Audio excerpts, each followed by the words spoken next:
These espadrilles needed some serious love and attention before I took them travelling with me, so let's get into it.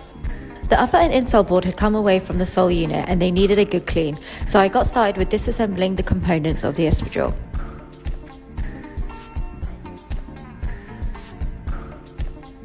I used a hairdryer to activate the glue so it was easier to take apart. You could also use a heat gun to make the process faster, just be mindful that they can get very hot. I stuck to using the hairdryer as it does a good enough job and I didn't have much time to play around with to get these finished.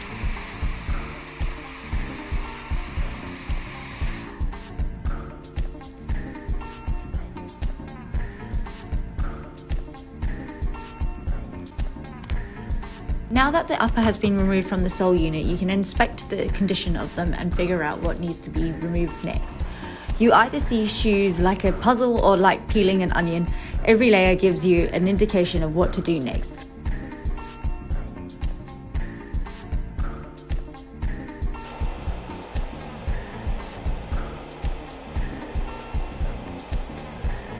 I also took apart the fabric and foam from the insole board and discovered the insole board wasn't in the best condition.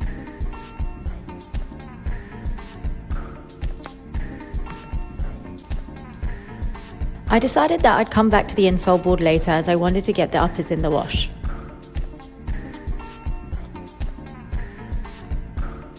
Once both shoes were taken apart, I popped all the upper pieces made from fabric in the washing machine to get a good clean. On a side note, if I had more time, I would have let the uppers soak in black dye after the wash so that they could look more fresh. Or even better, you could also use this as a chance to choose a completely different upper fabric and create a new pattern using the existing pieces as a guide. While the upper pieces were drying, I got to work on repairing the wedge sole unit and the insole boards. I used the trusty Repair adhesive to hold them in place.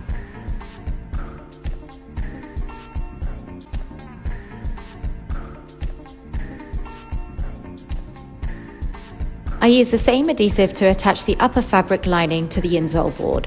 I also used the Repair to attach the small leather insole sock on top of the fabric.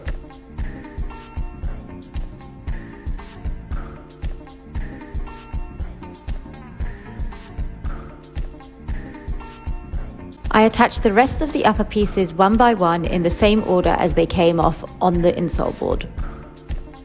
With the insole board pretty much ready to attach the espadrille sole, I went about applying a healthy amount of Repair glue to the top of the espadrille sole unit and the underneath of the insole board. I gave them around 10 minutes to get tacky before I attached the sole unit to the insole board. Attaching the insole board can be quite tricky and the Repair glue doesn't really allow for mistakes, so I used masking tape to give me some more time for accuracy. The last thing to add was the tie-up straps. I let the glue set until the next morning and they were ready to pack.